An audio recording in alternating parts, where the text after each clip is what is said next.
독립성이 있습니다. 그러면 정착물로서 독립된 부동산으로 인정되는 것이 뭐가 있냐? 토지, 또 건물. 자, 건물이 뭐죠? 누가 만들었지? 왜 그거는 빼먹고? 항상 내가 습관을 누가 무엇을 어떻게, 항상 답을 할 때 누가 무엇을 어떻게. 건물이 뭐죠? 사람이 무엇을, 기둥과 지붕과 벽을 갖춘 것을 뭐란다? 부동산이란다. 또 뭐가 있어요? 어떤 부동산이 있노? 등기된 일목이 있었죠. 등기 안 되는 부동산은 뭐 어떻게 하지? 명의방법을 갖춰야 돼. 등기가 될 때는 반드시 등기를 해야 되고, 이 공시방법이에요. 나중에 우리가 공시란 말을 배울 거예요. 공시가 무슨 말이냐면 부동산에 대한 권리 변동 사항을 공개적으로 보여준다 이런 뜻이에요. 공시. 공개적으로, 시가 무슨 말이고 보여준다 이 말이죠. 공개적으로 보여준다. 무엇을? 물권 변동 사항을. 소유권이 어떻게 변동되고 어떻게 또 전세권이 설정되고 이 물권의 변동 사항을 공개적으로 보여주는 것을 공시를 하는데, 부동산은 등기를 통해서 보여주고 동산은 점유 이전을 통해서 보여주는데, 부동산 중에서 등기가 안 되는 부동산은 어떻게 보여준다? 명의를 통해서 물건이 어떻게 변동되고 누가 소유권을 가지고 있고 하는 것을 보여준다 이런 뜻이야. 그럼 뭐가 있어요? 명의를 갖춘 수목이라든지 아까 미분리 과실하는 것이 있죠. 그리고 부동산 중에서 등기도 필요 없고 명인방법도 필요 없는 부동산이 뭐지? 아까 무단 경작물 하는 걸 봤다. 그지? 그래서 부동산에 몇 종류가 있다? 6종류가 있다 하는 걸 봤습니다. 이번 시간에는 뭘 보냐면 일물 일건주의를, 물권 법정주의를 봅니다. 149페이지.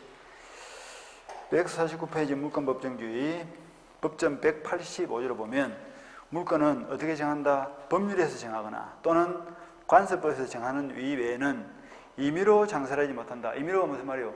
내 마음대로, 내 마음대로 정한다, 정할 수 없다. 정할 수 없다. 그러면 법에 딱 정한 대로 해라 말이죠.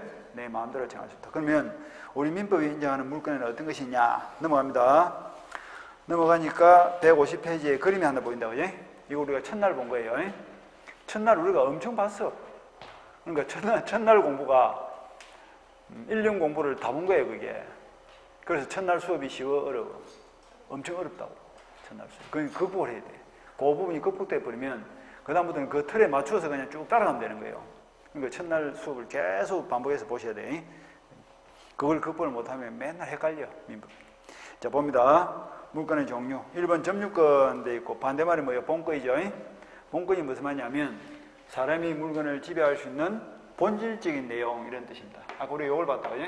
갑이라는 사람이 100분지 토지를 소유하고 있다는 것은 그 토지의 사용권, 수익권, 처분권을 지배한다 이랬죠? 그러니까 이 본권이에요. 본권을 구성하는 구성 요소가 3개야. 사용, 수익, 처분. 사용, 수익, 처분으로 만들어지는 권리를 말한다? 본권이다. 그런데 그 본권을 구성하는 이 3가지 구성 요소를 완벽하게 가지고 있는 본권이 뭐다? 소유권이다 이렇게 생각하면 돼요. 그러니까 동안에 이번에 소유권 돼 있죠? 그러니까 본권 중에서 가장 완벽한 본권이 소유권이고, 그 다음에 소유권 반대 개념이 제한물권인데, 제한물권. 소유권은 무슨 지배권? 셋 모두를 전면적으로 지배하고. 그럼 제한은 무슨 말이에요? 제한적으로 지배한다 이 말 아닙니까? 제한적으로 사용수유권만 지배하면 무슨 물권? 용익물권. 처분권만 지배하면 담보물권. 그래서 용익과 담보를 합쳐서 말한다? 제한물권. 이렇게 표현한 거예요. 그 다음에 용익물권을 다시 보면 지상권, 지역권, 전세권이 있는데, 지상권, 지역권은 땅 지자가 들어가니까 대상 목적물이 뭐예요? 토지만 되겠죠? 전세권은 토지, 건물 다 대상물 될 수 있습니다. 그 다음에 담보물권은 교환권, 가치권을 지배한다. 이렇게 되어 있죠? 처분권을 지배하는 거예요. 그것이 유치권, 질권, 저당권이 있다. 8개를 보면 되지. 그 번호 매기 8개가 민법에 인정하는 물권입니다. 그러면 갑과 을 당사자가 합의하에 우리는 9번째 물권을 만들어 쓰기로 하자라고 정한 거예요. 그럼 그 정함은 효력이 있어요, 없어요? 그건 무효야.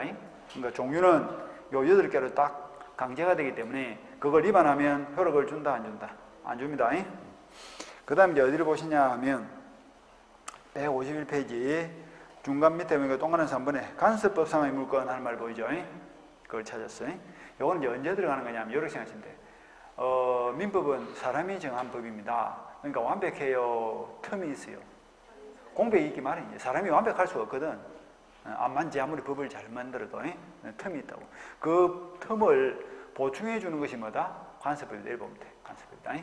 그러니까 민법 물건 8개를 가지고 물건에 대한 모든 권리관계를 운용하세요라고 정했는데 살면서 사용을 해보니까 미처 예상하지 못한 사건이 벌어질 수도 있죠. 그때 뭐가 들어간다? 관습이 들어갑니다. 이거는 이제 판례를 통해서 인정되는 것인데 가장 대표적인 것이 분묘기지권입니다. 분묘기지권. 그 관습법상 법정의 상은 다음에 보니까 분묘기지권 하는 말 보이죠? 그게 무슨 말이냐면 남의 땅에 묘를 쓴 거야.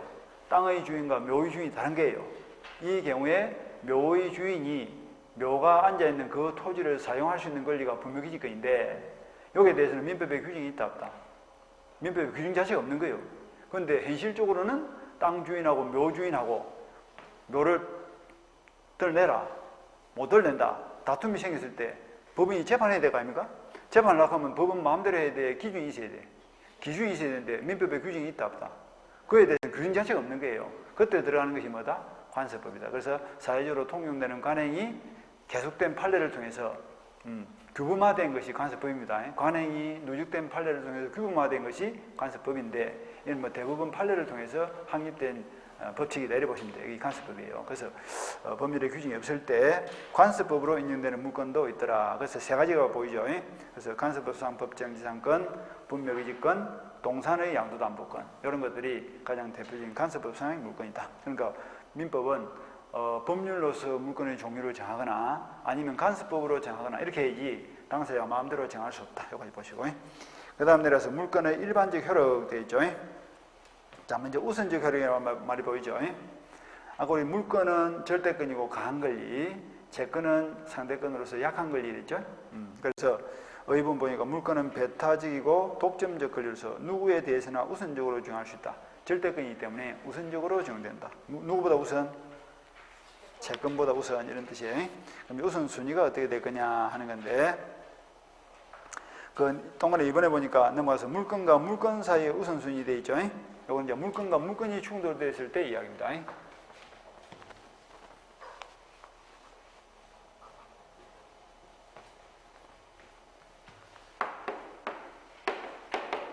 물건 대 물건이 부딪혔다. 이때는 어떻게 해결할 거냐? 원칙은 선순위가 우선한다. 선순위가 우선한다. 그런데 예외적으로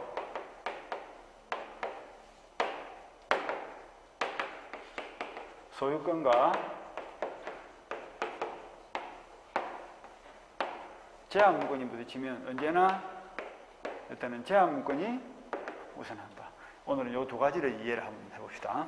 자, 예를 들면 갑의 토지에 을이 3월 1일자 전세권을 가지고 있고 전세금이 1억 걸려 있습니다. 이 토지에 병이라는 사람이 4월 1일자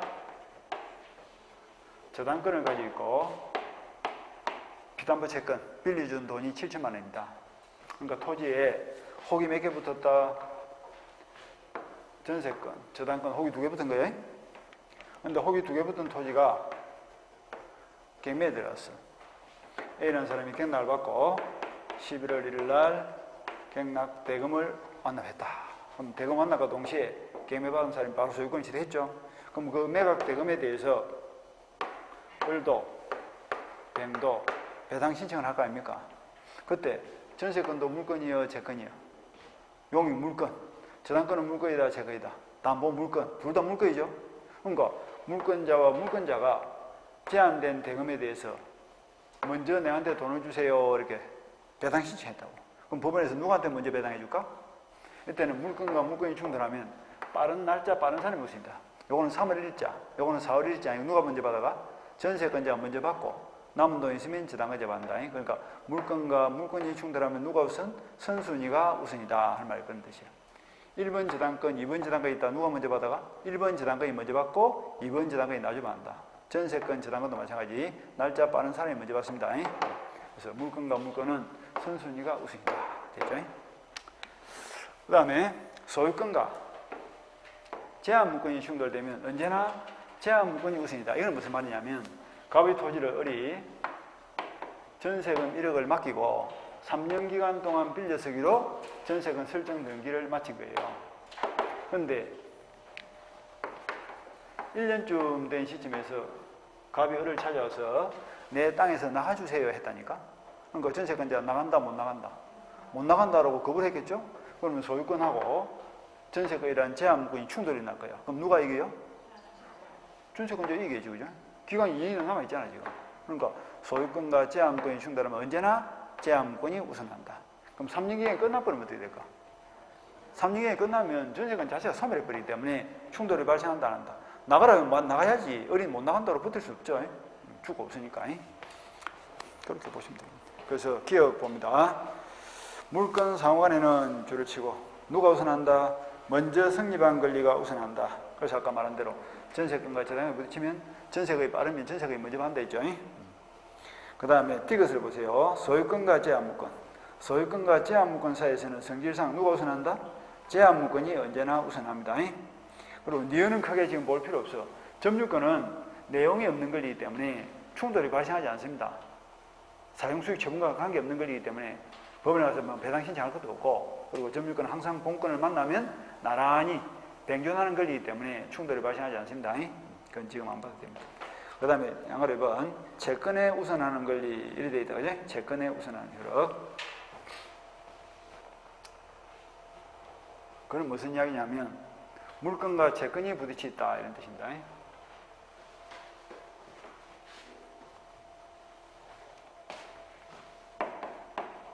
물건과 채권이 부딪혔다. 이때는 원칙. 누가 우선? 물건이 우선합니다. 물건은 강한 권리고 채권은 약한 권리이기 때문에 물건이 우선합니다. 그런데 예외적으로 채권이라 할지라도 대항력을 갖춰버려요. 대항력을 갖추면 채권이 뭐로 바뀐다? 물건화되는 거예요. 물건화된다고.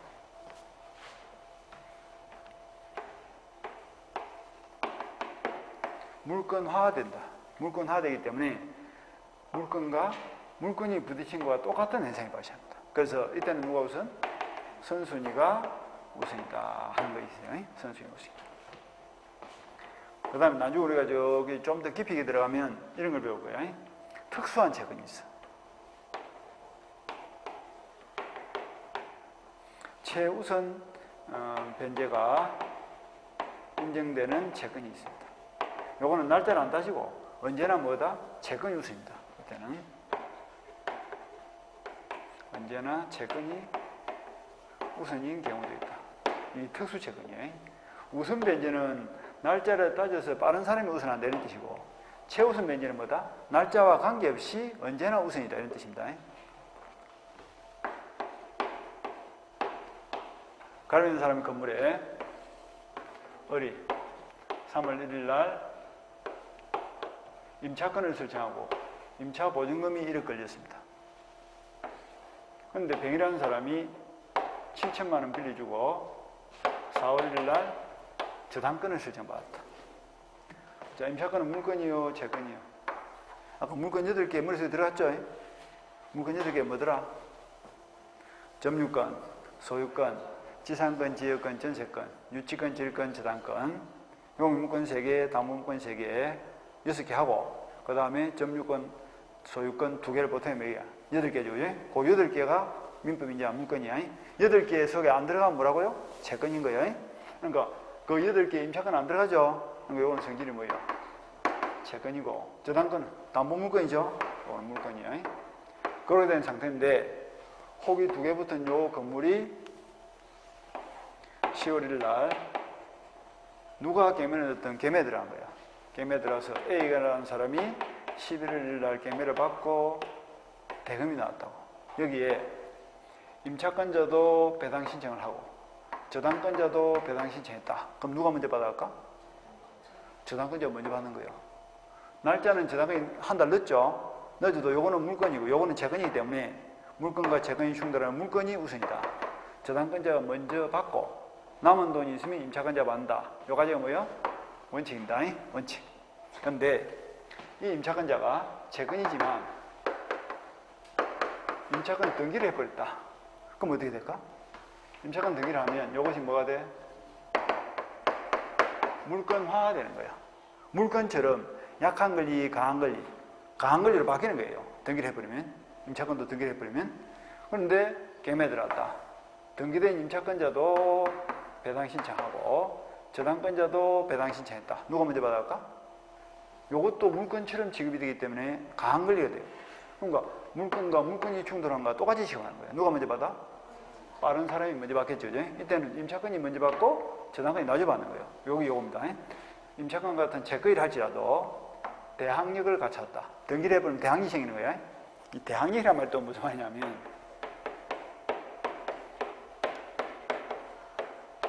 이 항이 무슨 말이냐 하면 항 반대말이 뭐지? 순입니다. 순이 무슨 말이에요?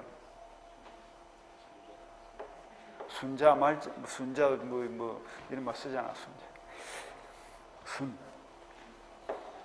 따른다, 순응한다 이런 뜻이거든. 따른다. 시킨 대로 한다 이 말이에요. 쉽게 말하면 시킨 대로 하라고 순자야. 혹시 순자 계시는 거 아이가? 명예훼손으로 고발하지 마세요. 순 반대가 항이라니까. 항은 뭐다? 시킨 대로 한다 반대말은 뭐예요? 시킨 대로 안 한다야. 시킨 대로 안 한다는 뭐라지? 거절 이렇게 표현하는 거죠. 항은 거절이야. 거절. 거절할 수 있는 힘 이런 뜻입니다. 그게 대항력이야. 제3자에 대해서 거절을 할 수 있는 힘이 생긴다. 이게 무슨 말이냐면 3월날 임차권이 설정됐고 등기가 안 된 상태에서 집의 주인이 바뀐 거예요. 그러면 새로운 건물 소유자가 임차권자를 보고 나가주세요 했을 때 이 사람은 새로운 소유자니까 물권자죠. 그죠? 이 사람은 임차권자니까 채권자 아닙니까? 등기가 지금 안 된 상태라면 나가라 그럼 나가야 돼 안 나가야 돼? 나가야 됩니다. 그게 순이에요. 순응을 해야 된다 이 말이에요. 보증금도 못 받고 쫓겨날 수가 있어. 그런데 임차권자라도 등기를 해보면 어떻게 돼? 물권화 돼가지고 뭐가 생겼다고? 대항력이 생기는 거야. 대항력이 생겨. 물권화 됐단 말이나 대항력이 생겼단 말 같은 말이거든. 대항력이 생긴 이후에 주인이 바뀐 거야. 그럼 신소유자 와서 나가라 이러면 어른 뭐라 한다고? 새로운 소유자의 요구에 대해서 거절할 수 있는 힘이 생겼다니까. 나간다 못 나간다. 못 나간다 이렇게 대항을 할 수 있다. 그게 대항력이야. 못 나갑니다 이렇게 버티는 거예요. 버티니까 이 보증금 1억을 누가 책임져야 될까? 조금 늘려보면 신소유자 책임을 져야 돼. 되겠죠, 그죠? 그러니까 집을 살 때 그 임차권자 대항력을 갖췄냐 안 갖췄냐를 조사를 해보고 대항력을 갖췄으면 뭡니까? 그 보증금 1억을 내가 떠안아야 된다는 생각을 가지고 집값을 다 주면 안 되겠죠, 그죠? 1억을 제하고 줘야지. 대항력 안 갖췄으면 내가 책임질 필요가 없으니까 전 소유자가 책임져야 되니까 그때는 뭐 집값을 다 줘도 관계없고 그거 생각하면 되겠지. 그게 등기를 하고 안 하고에 따라서 대항력이 있고 없고의 차이예요. 그래서 대항력을 갖췄다. 그래서 채권이라 할지라도 등기 등록을 통해서 대항력을 갖추면 물권화되기 때문에 그때는 뭐다? 빠른 사람이 우선이다. 임차권자가 먼저 받고 저당권자가 나중에 받는 거예요. 예외입니다. 그 다음에 이제 최우선 특권 하는 거 있는데 요거는 채권이지만 소수자 보호를 위해서 날짜와 관계없이 물권자보다 언제나 먼저 주는 것이 있어. 그것이 뭐냐면 나중에 우리가 민사특별법 가면 소액보증금 이런 걸 볼 거예요. 지금 외울 필요가 없고 소액보증금 서울 기준으로 임차보증금 주택임대차입니다. 주택임대차 보증금이 1억 1천만 원 이하라면 그 중에서 얼마까지? 3,700만 원까지는 날짜를 안 따지고 은행보다 먼저 줍니다. 은행은 저당권자, 물권자죠. 물권자보다 먼저 줍니다. 이게 소액보증금이고 그 다음에 이제 임금채권이 있어. 임금채권. 회사가 도산이 되어버렸다. 근데 파산을 해서 청산을 한 과정에서 근로자들이 임금을 못 받은 거예요. 그럼 임금채권은 물건이 아닙니다. 일반 채권이지만 저당권자보다 뭐다? 먼저 줍니다. 임금채권. 그 임금을 다 먼저 주는 건 아니고 최종 3개월치 평균임금 그리고 3년치 퇴직금 그리고 산재보험금 이런 것들은 날짜와 관계없이 저당권자보다 먼저 근로자들을 챙겨준다 이런 뜻입니다. 그런 거. 그 다음에 또 나중에 이제 여기 저당권 가면 제3취득자라는 걸 배울 거예요. 제3취득자의 비용상환 청구권 뭐 그런 거라든지 아니면 세금 중에서 당해세라는 게 있어. 계매가 들어왔는데 경매에 들어간 그 건물에 직접 부과된 세금, 그걸 당해세라 하는데 당해 목적물에 직접 부과된 세금이죠. 이런 세금도 채권이지만 저당권자보다 먼저 받아갑니다. 이런 것들이 채권이지만 물권자보다 먼저 받아가는 최우선 편지예요. 소액보증금, 임금채권, 당해세, 그 다음에 제3취득자의 비용상환 청구권, 이런 것들은 날짜와 관계없이 채권이지만 먼저 받는다. 이건 아주 중요한 거니까 외울 건데 지금 기초 잡는 과정에서 요거까지 외울 필요는 없고 오늘은 요 기본 구조를 딱 잡고 보시면 돼요. 여기까지가 물건과 채권이 충돌했을 때 이야기입니다. 우리 책에는 너무 작게 적어 놓은 거예요. 그지? 그래서 동안 1번 보니까 어떤 물건에 관하여 물건과 채권이 충돌하는 경우에 그 성립의 시간적 선후에 관계없이 뭐가 우선이다? 물건이 채권에 우선한다. 여기까지가 원칙입니다. 원칙. 그 다음에 2번 하지만 정책적으로 채권을 물건과 마찬가지로 보호할 필요성이 있어서 이를 법률로 정하는 경우가 있다. 이에 해당되는 것으로 일정한 요건을 갖춘 주택임차인, 상가 건물임차인, 여기 뭡니까? 아까 소액보증금입니다. 그 다음에 뭐 등기된 임차권, 이게 아까 대항이 있다는 뜻이죠. 가등기. 우리 책에는 막 순서도 없이 적어놨네. 나중에 저렇게 나중에 딱 정리해서 보시면 되고. 그 다음 물권적 청구권. 이 물권적 청구권도 중요한 거예요. 물권적 청구권.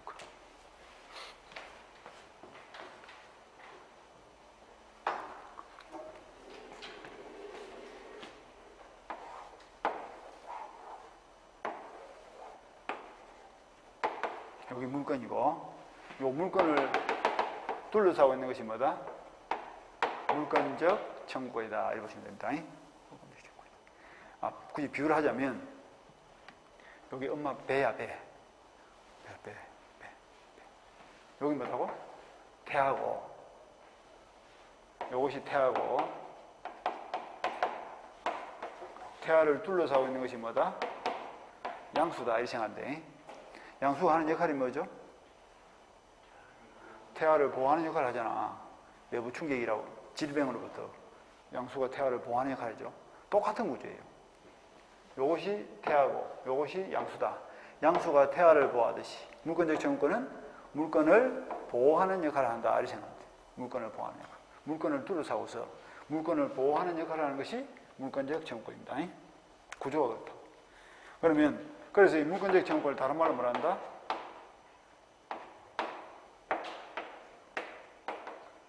보호 청구권이다 라고 합니다. 그럼 보호하는 방법이 뭐냐면 침해의 행태에 따라서 외부의 침입으로부터 보호를 하는데 그 보호하는 방법이 세 가지예요. 반환, 제거, 예방을 통해서 보호합니다. 상상해 볼까요? 갑이라는 사람이 시계를 가지고 있어요. 그런데 도둑이 들어가지고 그 시계를 훔쳐가 버렸어. 그럼 내가 그 사실을 아는 거예요. 내가 어떻게 됐다? 갑이라는 사람이 시계의 소유권을 지금 시계의 소유권이나 물건을 침해받은 거 아닙니까? 그럼 가져가 버렸다니까? 그럼 그 사실을 내가 아는 거야. 가만히 있을까? 도둑을 찾아갈까? 누가 훔쳐간 건지 알았어. 그럼 찾아가서 뭐랄까? 돌려주세요. 이러면 되겠죠. 내놔라 이러지 말고 돌려주세요. 그게 뭐야? 반환이 반환. 그러니까 물건의 침해가 났는데 그 물건의 점유를 빼앗겼을 때는 반환을 청구하면 되는 거야. 반환을 받아오면 원래대로 회복이 될 거 아닙니까? 그 다음에 갑이라는 사람이 토지 한 필지를 가지고 있는데 A가 무단으로 그 땅에 들어와가지고 3개월째 지금 정글하고 있습니다. 갑이 뭘 침해당했지? 토지 소유권을 침해당하고 있는 거예요. 그럼 어떻게 해야 될까? 나가라 이러면 될 거 아니야. 내 땅에서 나가라. 그게 뭐야? 방해 제거죠. 외부의 침입으로부터 내 토지 소유권 행사를 방해받고 있다. 그때 나가라. 그 다음에 이거는 뭐냐면 A라는 사람이 침해를 하지 않았는데 침해할 위험성이 있다. 그럴 때 미리 뭘 한다? 예방을 청구할 수 있다. 들어오지 마라 이렇게 할 수 있다. 그러니까 물권적 청구권은 아주 예민한 보호장치로서 물건이 꼭 침해당할 경우에도 할 수 있지만 침해당할 우려가 있는 경우도 미리 할 수도 있는 거예요. 아주 예민합니다. 그러니까 여기 담벼락이다 치면 근처에 오더라도 뭐라 접근 금지 들어오지 마세요. 이게 뭐야? 예방 청구권이고 들어왔다 이러면 어떻게 해? 나가달라 이게 방해 제거 청구권이고 들어와서 가져가 버리면 뭐야? 돌려달라 이게 반환 청구권이야. 그래서 이 세 가지 수단을 통해서 물건을 보호하는 역할을 하는 것이 뭐다? 물권적 청구권이다. 이렇게 생각하시면 돼. 그러니까 물권적 청구권은 목적이다, 수단이다. 수단이다. 뭐 하는 수단이라고? 물건을 보호하는 수단이라고. 자, 수단이 되는 권리는 주다, 종이다. 이건 수단이고, 물건은 뭐가 되는 권리? 보호의 목적이 되는 권리입니다. 목적이 돼.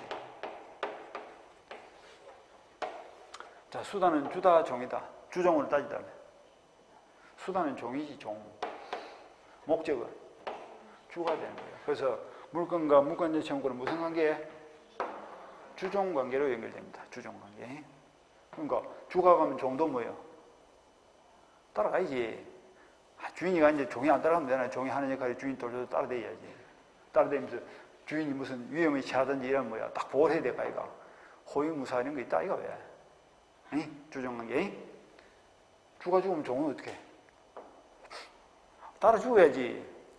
주인이 죽는데 지 혼자 물덩물덩 살아가지고 할 일이 없는데, 주가 가면 종도 따라가고, 주가 죽으면 종도 따라 죽고, 그게 뭐다? 물건적 채무권 운명이에요. 그러니까 소유권이라는 물건이 이전돼 가면 소유권을 둘러싸고 있는 보호장치 물건적 채무도 따라가고, 소유권이 소멸하면 소유권에 기한 물건적 채무도 따라 죽고, 그리고 물건적 채무권은 물건과 분리 처분이 돼야 안 돼.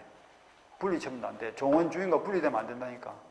주는 종과 분리될 수 있지만 종은 주인과 분리해서 처분할 수도 없다. 여기 물건적 채무권의 내용이에요. 다시 본다. 물건적 채무권이 하는 역할은 뭐죠? 물건을 보호하는 역할이고, 보호하는 방법은 몇 가지가 있다? 세 가지가 있다. 가져가 버렸다. 돌려주세요. 들어와서 현실적으로 방해를 하고 있으면 나가주세요. 제거를 청구할 수도 있고, 방해할 위험이 있을 때는 미리 뭘 한다? 들어오지 마세요. 이렇게 예방을 청구할 수 있고, 담벼락에 넘지 마세요. 예방을 청구. 요 세 가지 수단을 통해서 물건을 보호하는 역할을 하는 것이 뭐다? 물건적 채무권인데, 물건과 물건적 채무권은 무슨 관계로 연결되어 있다? 주종 관계로 연결되어 있기 때문에 운명을 같이 한다, 달리 한다. 운명을 같이 한다. 그래서 이전되면 따라가고, 소멸하면 따라 소멸하고, 분리해서 처분될 수 없고, 독립해서 소멸시에 걸리지도 않습니다. 그게 종의 운명이에요. 종의 운명. 이 주종관계라는 것이 상당히 중요합니다. 앞으로 계속 나올 거예요. 주종관계. 이렇게 딱 보시면 돼요. 이제 봅니다. 물건적 채무권 의의를 봅니다. 물건을 직접적 배타적으로 지배하는 것을 내용하는 물건이 온전하게 실현되려면 그 지배 가능성이 교란되거나 그럴 우려가 있을 때 이를 회복하거나 예방을 할 수 있는 법적 수단이 필요하다. 그 수단이 뭡니까? 물건적 채무권이다. 그래서 물건적 채무권은 이처럼 줄을 쳐. 물건적 채무권은 이처럼 물건의 온전한 실현을 위하여 법에서 인정하는 구제수단이다. 물건적 채무권이 하는 역할이 뭐라고? 물건을 구제하고 보호하는 수단이다. 내려가서 방해의 모습에 따른 분류 이래가지고 A번에 뭐가 보여? 반환이란 말이 보이죠? 어떨 때 하는 거지? 가지가 앞으로 때 들어와서 깔고 앉아 있을 때 가지가 앞으로 깔고 앉아 있으면 뭐라? 나가라 이렇게 제거를 청구해야 되고, 가져가 버리면 돌려달라 반환을 청구해야 되고, 들어올 위험이 있으면 들어오지 마라 예방을 청구하면 되겠죠. 그래서 타인이 근원 없이 물건의 목적물을 점유하는 게 가져가 버릴 때, 그때는 반환을 청구하고, 그 다음 B번 방해 제거, 그 다음 점유의 침해 이외의 행태로 물건의 실현을 방해받고 있다. 이때는 나가라 제거를 청구하면 될 것이고, 방해 예방은 이제 그 밑에 줄 장래 방해가 생길 염려가 있는 경우에 미리 그 예방을 청구하는 권리가 방해 예방 청구권이다. 자, 시계를 훔쳐가 버렸다. 그럼 뭘 청구한다고? 돌려주세요. 반환을 청구하면 될 것이고, 다른 사람이 내 땅이나 내 건물에 무단으로 들어가지고 내 토지나 내 건물의 사용을 방해하고 있다. 그럼 어떻게 해? 나가달라. 제거를 청구하면 될 것이고, 우리 집에 담을 넣으려 한다. 그럼 뭐라? 미리 들어오지 마세요. 예방을 청구하면 되겠죠. 그렇게. 그 다음에 쭉 넘어가서 동그라미 3번을 봅니다. 물건적 채무권의 성질. 자, 아까 물건은 주다, 종이다. 주, 물건적 채무권은 종. 그렇게 딱 물어서 엮고. 따라서 기억 봅니다. 물건적 채무권은 물건으로부터 발생하고, 종은 주인으로부터 발생하고, 물건과 분리하여 처분할 수 없다. 물건이 가면 따라가야 돼. 분리하면 안 돼. 그리고 이처럼 성립과 존속에 있어서 종은 주인에 의존한다. 그 물건에 의존한다는 면에서 그 권리는 물건적이다. 말을 참 희한하게 하는데. 그 다음에 채무권은 말 그대로 크게 볼 건 없습니다. 나가달라, 들어오지 마세요. 이게 청구하는 권리다. 크게 중요하지 않고.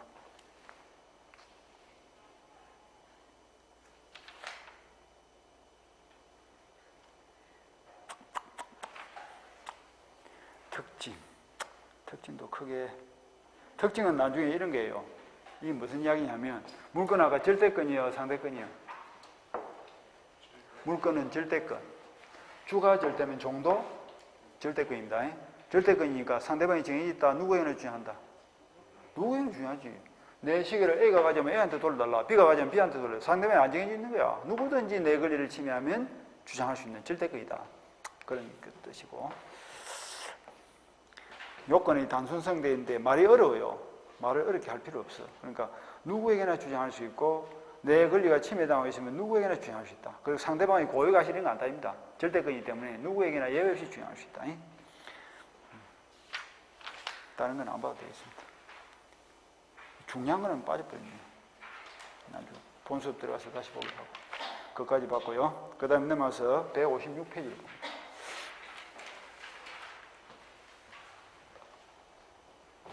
오늘 요거는 알고 있어야 돼. 요 구조는. 물건의 정부에 하는 역할이 뭐다?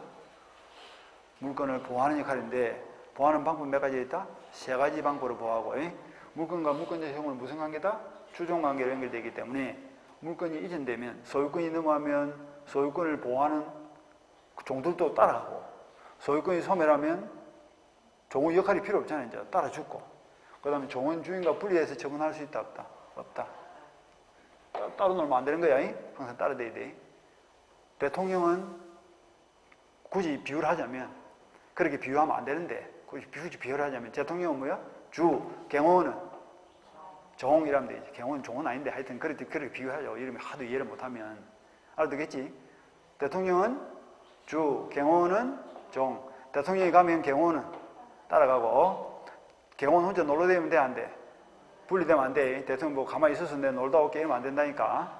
분리해서 처분할 수 없고 대통령이 죽으면 어떻게 돼? 따라 죽으려고 놀아야지. 따라 죽으려고.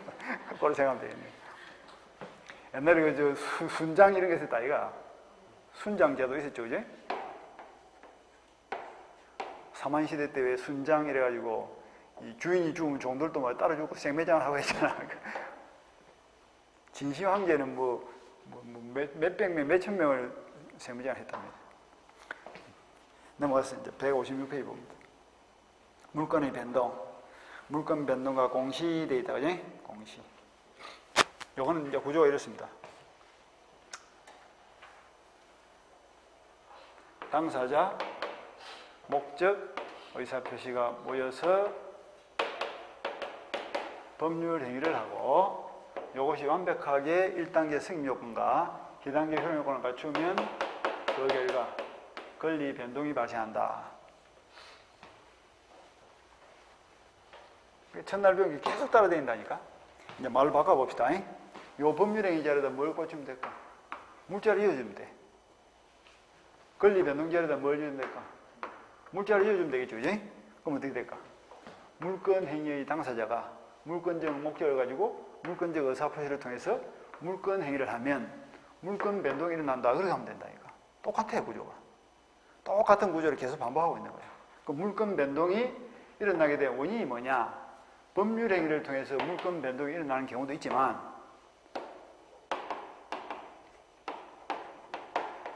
법률의 규정에 의해서 물건 변동이 일어나는 경우도 있습니다. 그러니까 물건 변동을 일으키는 원인은 딱 두 가지 뭐죠?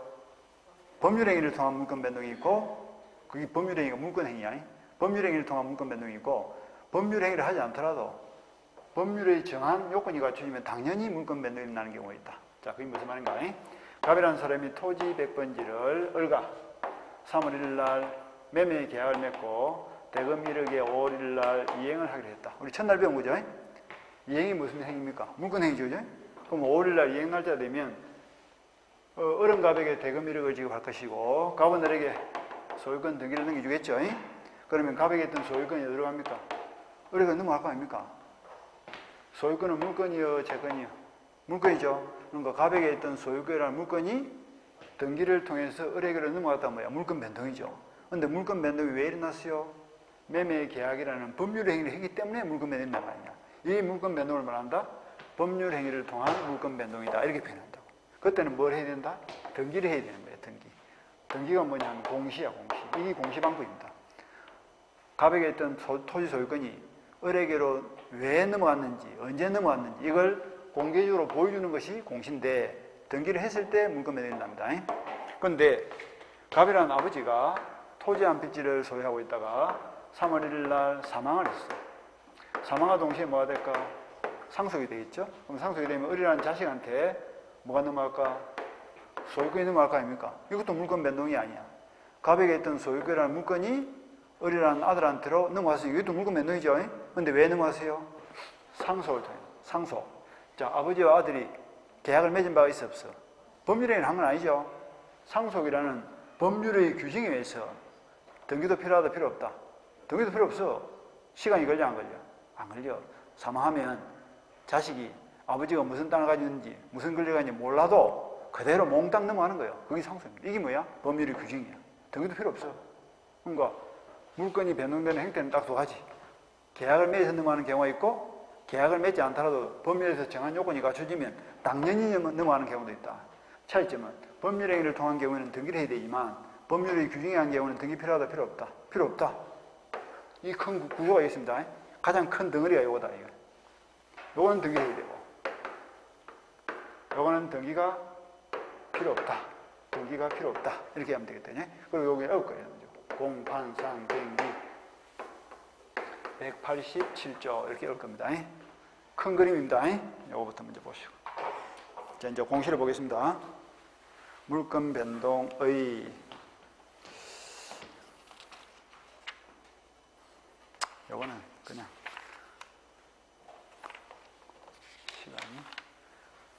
시간이 한번 밀리니까 자꾸 밀리네. 자, 지금까지 본 걸 잠깐 보고 쉬겠습니다.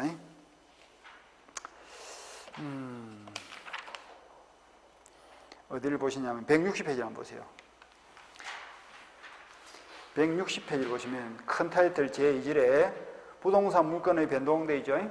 그거 보니까 작은 타이틀이 뭐라 되어 있어요? 법률 행위한 물건 변동, 또 법률의 규정에 의한 물건 변동 이렇게 되어 있죠. 여기 가장 큰 그림이야, 이게. 그래서 법률 행위를 통해서 물건 변동이 되는 경우가 있고 법률의 규정에 의해서 물건 변동이 되는 경우가 있는데 법률 행위라는 경우에는 등기를 해야 된다, 안 해야 된다? 둘째 줄, 등기가 있어야 물건 변동이 일어난다. 행식주의 되어 있죠. 등기라는 행식을 갖추어야 물건 변동이 일어납니다. 그런데 이번에 법률의 규정에 의한 물건 변동은 상속, 공용징수, 판결, 갱매, 기타 되어 있죠. 이걸 머리 글자를 따서 공, 판, 상, 갱기 동안 딱 쳐볼까? 공, 공용징수, 공, 판, 판결, 상, 상속, 경, 갱매, 기, 기타, 공, 판, 상, 갱기죠.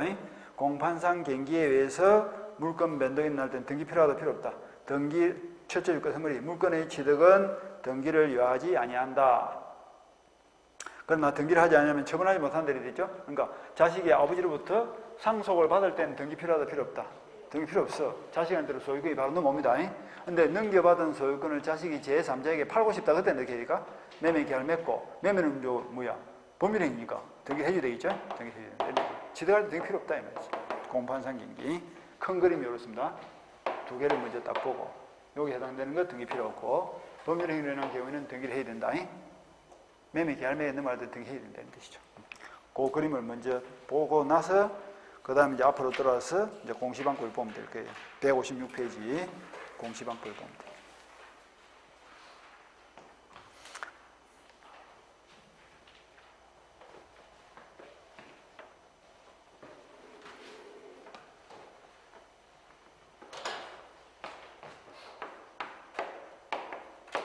공시가 무슨 말? 공개적으로 보여준다. 뭘 보여줘? 물건 변동 사항을. 그러니까 갑이 지금 100분지 토지를 소유하고 있죠. 그런데 A가 궁금한 거예요. 갑이 무슨 경로를 통해서 토지 소유권을 취득했는지가 궁금하다고. 그럼 가서 물어볼 필요가 있을까요? 물어보면 나무 재산에 누가 관심이 많냐 하면서 뭐라 가르쳐줘 안 가르쳐? 안 가르치고 가냐. 누가 와서 내보고 물어보면 내가 기분이 좋아 안 좋아? 네 땅을 어디서 샀노? 얼마 주고 샀노? 물어보면 기분 별로 안 좋은 거예요. 네가 왜 재산에 내 재산에 관심이 그리 많냐고. 그러니까 A 입장에서는 굳이 물어볼 필요 없이 뭘 보면 돼? 그냥 가서 등기부를 떼보면 되지. 등기부를 떼보면 지금 현재 소유자인 갑에게 소유권이 도달되기까지 누구 손을 거쳐서 소유권이 넘어왔는지 어떤 원인을 통해서 몇 월 며칠 날 소유권이 넘어왔는지 소상에 나와 있죠. 그게 공시야. 누구든지 볼 수 있도록 공개되어 있는 거예요. 물건 변동 사항을. 그게 등기입니다. 그래서 부동산은 등기를 통해서 공시한다. 동사는 지금 당분간 볼 필요가 없어요. 부동산만 잡으시면 돼. 그게 공시다. 근데 그 공시 방법인 등기가 하는 역할이 뭐냐? 그래서 이제 행식주의, 의사주의 하는 말이 나오는 거야. 근데 이것도 형식주의만 잡으시면 돼. 자, 볼까요? 3월 1일 날 매매 계약이 있다. 법률행위죠. 그리고 5월 1일 날 이행했다. 물건행위죠. 이행 날짜가 되면 대금을 지급했는데 등기를 못 갖췄다. 그럼 어른 소유권을 취득해요, 못해요? 등기를 안 가져오면 못합니다.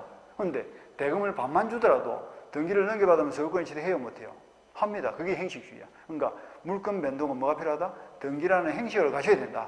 그리고 등기가 하는 역할이 뭐다? 물건 변동의 승립 요건으로서 작용한다. 그래서 우리나라처럼 등기를 해야 소유권이 넘어오는 나라를 말한다? 형식주의, 승립 요건주의. 이름을 그렇게 지은 거예요. 됐겠죠? 다시 봐. 이행 날짜가 됐다. 매매 대금을 절반만 지급하고 등기는 넘겨받았다. 소유권 취득했으면 뭐했어? 취득했죠. 매매 대금을 1억을 다 지급했지만 아직 등기를 못 넘겨받았다. 소유권 취득했으면 뭐했어? 못했죠. 그러니까 물건 변동을 위해서는 뭐가 필요하다고? 등기가 필요하다고. 돈이 중요한 게 아니고. 그래서 등기라는 행식을 갖추어야 물건 변동이 일어난다는 무슨 주의를 한다? 형식주의. 그리고 등기가 하는 역할이 뭐지? 물건 변동의 승립 요건으로 정한다 해서 뭘 한다? 무슨 주의? 승립 요건주의. 그렇게 표현한다. 그게 우리나라가 취하는 법 제도입니다. 그런데 프랑스처럼 의사주의를 취한 나라는 3월 1일 날 매매 계약을 체결하고 소유권 이전에 합의만 되면, 합의가 뭐야? 의사죠. 의사 합치만 되면 바로 소유권이 넘어와버려요. 등기를 안 해도 소유권이 넘어온다고. 그게 의사주의인데 그거는 우리가 볼 필요가 있다, 없다? 없다. 우리 거나 똑바로 알고 있으면 돼. 그리고 의사주의, 행식주의는 학문적인 문제이기 때문에 시험에서 직접적으로 물어보지는 않습니다. 그러니까 우리나라는 무슨 주의를 취한다? 형식주의를 취하고 성립요건주의를 취하기 때문에 반드시 뭘 해야 된다? 등기라는 공시방법을 갖추어야 부동산 물건 변동이 일어나는 것이 원칙이다. 이렇게만 딱 알고 있으면 돼. 정리를 하자면 그것만 딱 알고 있으면 됩니다. 자, 봅시다. 그래서 어디를 보냐? 157페이지. 동안의 3번을 딱 보시면 돼요. 동안의 3번. 동안의 3번 위에 그 니은 봅시다. 제일 위에 150페이지 제일 위에 니은. 민법의 태도줄 치고 우리 민법은 공시방법을 갖추지 않으면 제3자에 대한 관계에서도 물론이고 당사자 사이에서도 물건 변동은 발생하지 않는 것으로 하는 무슨 주의를 취한다? 형식주의를 취한다. 그러니까 등기라는 행식을 갖추어야 물건 변동이 일어난다. 이런 뜻입니다. 형식주의를 취한다. 즉 공시방법을 갖추어야, 당분간은 공시방법이란 뭘 생각하시면 돼? 등기를 생각합니다. 공시방법을 갖추어야 비로소 권리 변동의 효력이 발생한다. 이게 물건 행식주의. 행식주의를 다른 말로 말한다? 승립요건주의다라고 합니다. 등기가 승립요건으로서의 작용을 한다. 그렇다면 동안에서 한번 현행법상 공시방법에는 어떤 것이냐? 부동산은 첫째 줄, 부동산에는 관한 등기 줄치고, 동산은 지금 볼 필요 없고, 현행법상 공시방법으로 부동산에 관한 등기까지 줄쳐. 부동산은 뭘 통해서 공시를 한다? 등기를 통해서 권리가 변동되는 과정을 공시를 한다. 그런데 아까 부동산 6개 중에서 등기가 안 되는 부동산도 있었죠. 그때는 어떻게 하지?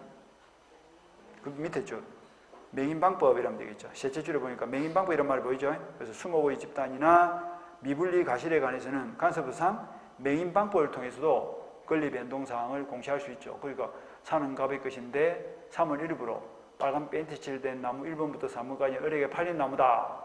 맹인을 갖추면 그것도 등기된 것과 똑같이 공시방법으로 역할을 하기 때문에 맹이 되는 순간 나무 세그루는 산으로부터 독립이 되어서 목수아저씨가 소유권을 가져간다 이랬죠. 이렇게 다시 정리를 합니다. 부동산은 공시방법을 어떻게? 등기를 통해서 공시를 하는 거예요. 그러니까 등기가 안 되는 부동산은 어떻게? 맹인방법을 통해서 공시합니다. 그럼 거꾸로 등기가 되는 부동산은 맹인을 하면 돼요, 안 돼요? 안 되는 거예요. 아까 말한 대로 등기는 법률이 인정하는 공시방법이고 맹인방법은 간섭법이 인정하는 공시방법이에요. 그런데 간섭법은 아까 언제 들어간다 했죠? 법률이 있을 때 없을 때, 법률의 공백이 있을 때 그 공백을 보충해 주는 것이기 때문에 법률이 있으면 법률로서 하고 법률의 공백이 있을 때 간섭이 들어가. 그러니까 토지나 건물처럼 등기 제도가 완비된 부동산은 맹인을 갖추면 돼, 안 돼? 맹인방법으로 공시하면 안 돼. 그건 반드시 등기돼야 됩니다. 그리고 나무 한두 그루처럼 등기부가 없을 때 비로소 뭘 한다? 맹인방법을 통해서 공시를 하는 겁니다. 그렇게 하시면 돼요. 그 다음에 넘어가시고. 넘어가면 공신의 원칙 하는 말 보이죠? 공신. 이제 공신이란 말이 나왔어요. 공시는 무슨 말이냐면 공개적으로 믿었다 이러면 안 되고 잘못된 공시방법을 믿었다 이런 뜻입니다. 믿었을 때 믿은 대로 효과를 주면 그거는 공신력이 있는 거고 믿은 대로 효과를 안 주면 그거는 공신력이 없는 건데 우리나라 등기에는 공신력이 있다 없다? 공신력이 없다. 요 말만 이해하신다. 오늘은 아주 간단한 구조죠. 그지? 등기가 되면 등기를 하고 등기가 안 되면 메인 방법을 갖추면 되는데 우리나라 등기에는 공신력이 없기 때문에 잘못된 등기는 믿었다 할지라도 믿은 대로 효과를 준다 안 준다? 안 준다. 안 준다. 그 말을 이해하시면 되니 우리나라 등기는 공신력이 없다. 따라서 믿었다 할지라도 등기를 믿고 살다 할지라도 그 등기가 잘못된 등기라면 공신력이 없기 때문에 소유권을 취득한다 못한다? 못한다. 그 말을 이해합시다. 자, 볼까요? 갑이 100번지 토지를 소유하고 있는데 을이 3월 1일 날 서류를 유지해가지고 자기 명의로 등기를 넘겨버렸습니다. 자, 이 등기는 유효, 무효. 유효 등기는 무효입니다. 이제 등기가 유효냐, 무효냐를 또 판단하는 방법이 있어. 이렇게 생각하시면 돼. 우리나라 등기는 그것이 유효하기 위해서는 두 가지 요건을 갖춰야 됩니다. 그것이 뭐냐면 행식적 유효성과 실질적 유효성을 갖춰야 된다. 행식과 실질이 갖춰진 등기는 유효다 이런 뜻이에요. 두 가지 요건을 갖춰야 돼요. 행식이 뭐냐면 등기가 존재하고 있어야 되고 실질은 그 존재하는 등기에 걸맞는 실질적인 권리관계가 있어야 됩니다. 그럼 등기가 존재한다는 말이 무슨 말이냐면 등기부에 등기 내용이 기록이 되어 있어야 된다 이런 뜻이에요. 그게 등기입니다. 공시법 요새 배웁니까? 공시법이란 법을 몰라? 등기법은 배워요? 등기가 뭐냐면 등기 존재라는 것은 누가 무엇을 어떻게 해? 등기는 누가 한다? 대법원장이 임명한 등기관이 어디에 한다? 등기부라는 공적 장부에 무엇을 한다? 권리 및 사실관계를 기재하는 것. 이게 등기입니다. 여기 등기가 존재한다는 뜻이에요. 등기부에 등기관이 등기부에 사실 및 권리관계를 기록을 하면 그 기록 자체를 뭐라? 등기다 이렇게 표현합니다. 이렇게 등기가 있어야 되고 그 다음에 그 기록에 실질적으로 걸맞는 권리관계가 존재하고 있어야 됩니다. 껍데기가 있고 알맹이가 있으면 그 등기는 유효다 그렇게 표현합니다. 행식은 껍데기, 실질은 알맹이 요 두 개가 갖춰지면 그 등기는 뭐다? 유효다. 자 볼까요? 지금 이제 갑의 명의로 갑 토지 소유권이 등기되어 있는 거야. 그러니까 갑 명의로 등기라는 행식도 갖춰졌고 갑이 실질적으로 소유권이라는 권리를 가지고 있으니까 이 등기는 유효다 무효다? 유효죠. 그죠? 그런데 을이 서류를 유지해서 등기를 가져와 버렸어. 그러면 을 명의로 등기라는 행식은 넘어왔지만 을이 실제로 소유권을 취득한 근거가 있어요 없어요? 위조니까 실제로 소유권을 취득한 건 없잖아. 그러니까 이 등기는 껍데기는 있지만 소유권이라는 알맹이는 없는 거예요. 그래서 이 등기는 껍데기도 있지만 알맹이가 없으니까 유효다 무효다? 무효. 껍데기는 있지만 알맹이는 없으니까 무효. 이 등기는 껍데기도 있고 알맹이도 있으니까 유효 이래 되는 거예요. 그런데 을이 왜 자기 명의로 등기를 유지해서 가져갔을까? 1번 지하려고 아니면 팔아먹고 도망가려고? 그런 거는 잘 안 해요. 팔아먹고 빨리 팔아먹고 도망가려고 그러겠지? 그래서 3월 1일 날 위조등기를 가져와서 3월 1일 날 병한테 접근해서 내가 어저께 땅을 한 평 샀는데 돈이 급해가지고 절반값에 팔 테니까 살아야 된 거예요. 그래서 절반값에 매매 계약을 체결하고 등기를 넘겨줬는데 등기를 넘겨받을 당시에 병이 이 등기가 무효라는 사실을 알았을까 몰랐을까? 몰라서 샀겠지. 위조등기라는 사실을 알았으면 안 샀겠지. 그게 무슨 말이에요? 잘못된 등기가 뭐예요? 공시방법이죠? 잘못된 공시방법을 병이 뭘 했다고? 믿었다. 그게 뭐야? 공신이야. 믿었을 때 믿은 대로 효과를 준다 안 준다? 안 준다. 안 주기 때문에 이 등기도 유효다 무효다? 무효니까 병은 등기를 믿고 산 병은 소유권을 취득한다 못한다? 소유권 취득을 못한다 이런 뜻입니다. 이게 우리나라 등기제도의 기초 공신력이 없다는 뜻이에요. 잘못된 등기는 선의가 믿었다는 뜻이에요. 믿었다. 믿다. 믿고 샀다 할지라도 믿은 대로 효과를 안 주기 때문에 소유권 취득을 못한다. 그러니까 땅을 살 때는 등기부만 보지 말고 어떻게 하라고?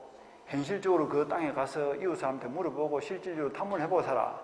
그리고 국가 공식 문서인 등기부를 믿고 샀다 할지라도 잘못된 등기를 믿었다면 그건 효과를 안 주기 때문에 소유권 취득을 못한다.